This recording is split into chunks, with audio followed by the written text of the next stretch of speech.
Hello and welcome to a CMS Forex daily video recap. I'm your fundamental market analyst, Nick Nassad. Today is Tuesday, July 13th, 2010. Let's start by taking a look at the euro-dollar pair, and as we see, the euro surged in today's trading, as did others against the US dollar, as risk-on trades performed well. For the euro, a Greek auction of 1.625 billion euros in 26-week T-bills was well received, netting a yield of 4.65%, which was below the 5% that Greece can borrow from the EU IMF, and as a result was taken as a positive sign.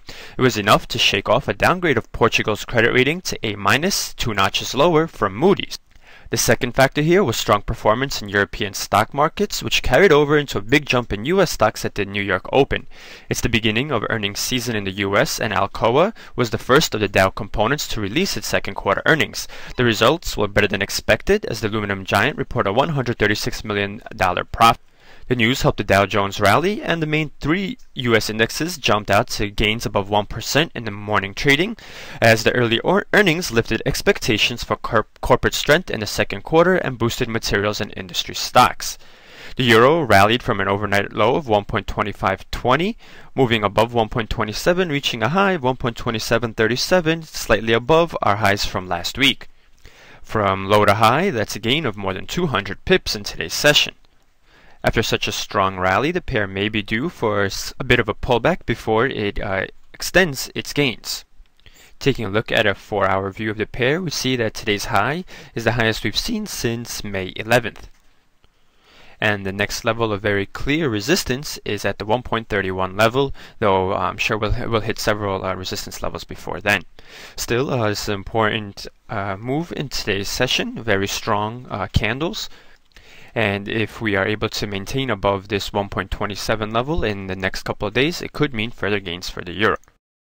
The strong sense of risk appetite also helped the euro to brush off a weak German ZW economic sentiment report, which showed that for July, expectations for the next 6 months from German financial market experts fell again, as the crisis in sovereign debt and the resulting need for a consolidation of budgets in various countries is likely to weigh on the economy. The index fell to 21.2 from June's 28.7, and on the chart to the right we can see the decline in this index since March, when the sovereign debt crisis intensified.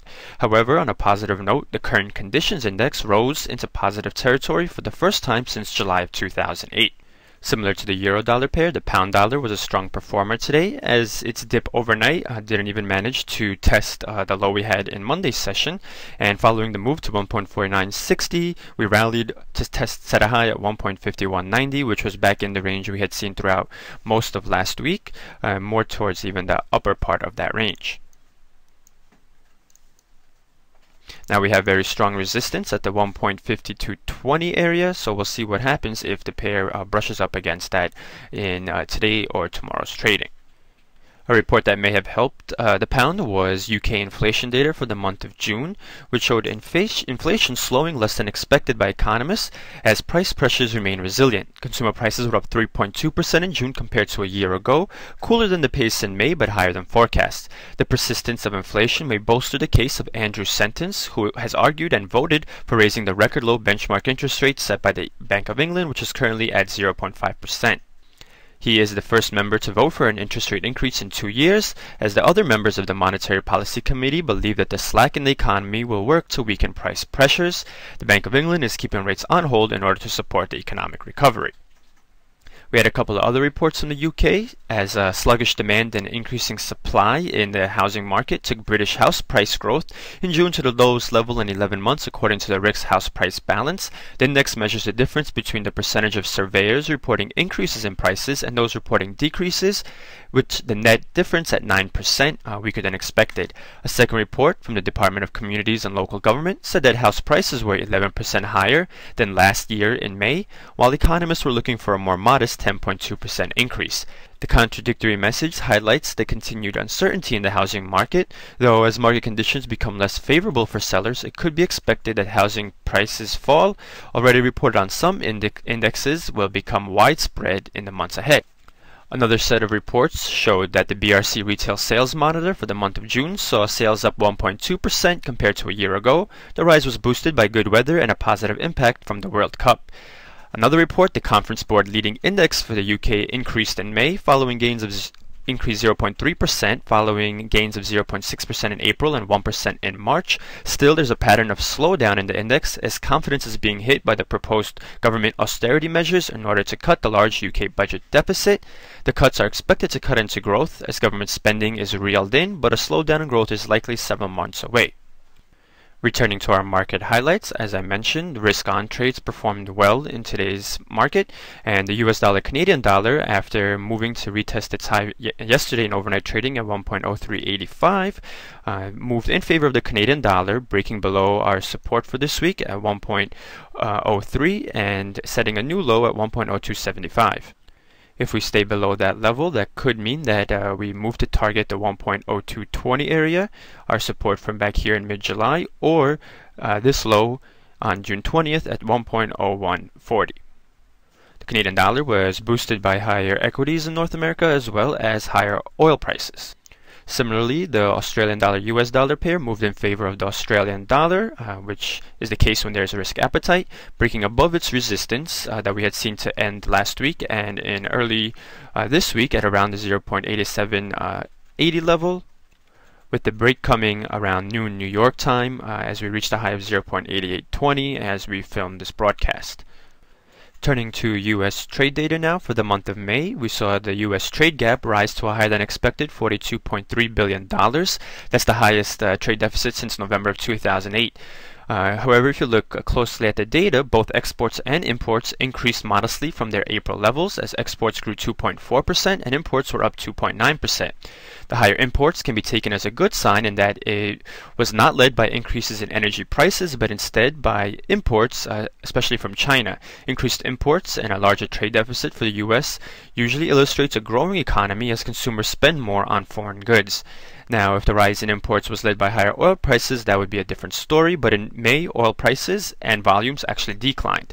U.S. exports, meanwhile, were up 2.4%, rising to a 20-month high, and the increase was led by higher sales of capital goods, industrial supplies, consumer goods, and autos.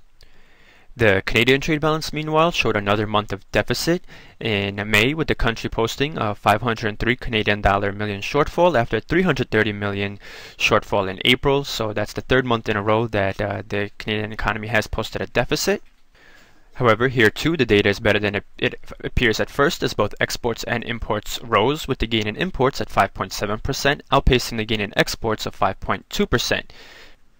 Exports were up mainly on automotive products, and it follows 2 months of declines. Imports rose as machinery and equipment, industrial goods and materials, as well as other consumer goods led the gains. That's a sign that businesses and consumers in Canada are spending and could be taken as a positive sign for the Canadian economy. Now, the weakness in the dollar extended to the dollar-yen pair, which declined overnight and then extended its fall, testing the 200-period moving average in the 1-hour time frame. Despite the increase in risk appetite, that was a 50% retracement of the rally we had seen last week. And this could reflect a decline in U.S. Treasuries yields as the U.S. is auctioning debt this week, and supply factors could cause yields to decline. However, it may also reflect that the U.S. dollar is becoming the dominant currency for funding carry trade, which would also make it decline during times of risk appetite. If we look at another battle of two safe havens, the US dollar-Swiss franc pair, we see the Swiss franc gaining. So this is another indication that perhaps the dollar is taking over that role as a funding currency for carry trade, as the Fed is in no position to raise interest rates anytime soon. And right now it is almost at near a zero interest rate policy. Alright, so that was the story for today's session. Let's take a look at the upcoming fundamental docket. Tonight, New Zealand posts a measure of retail sales, followed by UK nationwide consumer confidence, and Australia Westpac consumer sentiment index. Overnight, the UK releases its claimant count and unemployment rate, and the Eurozone posts its final version of June's CPI as well as industrial production data. Tomorrow in the US, the key report will be retail sales, which will be followed at 2 p.m. by the FOMC meeting minutes. We also get a look at import prices as well as business inventories. And that will wrap up today's broadcast. For more news, videos, and analysis, please visit our site, cmsfx.com. I want to thank you for watching and wish you good trading.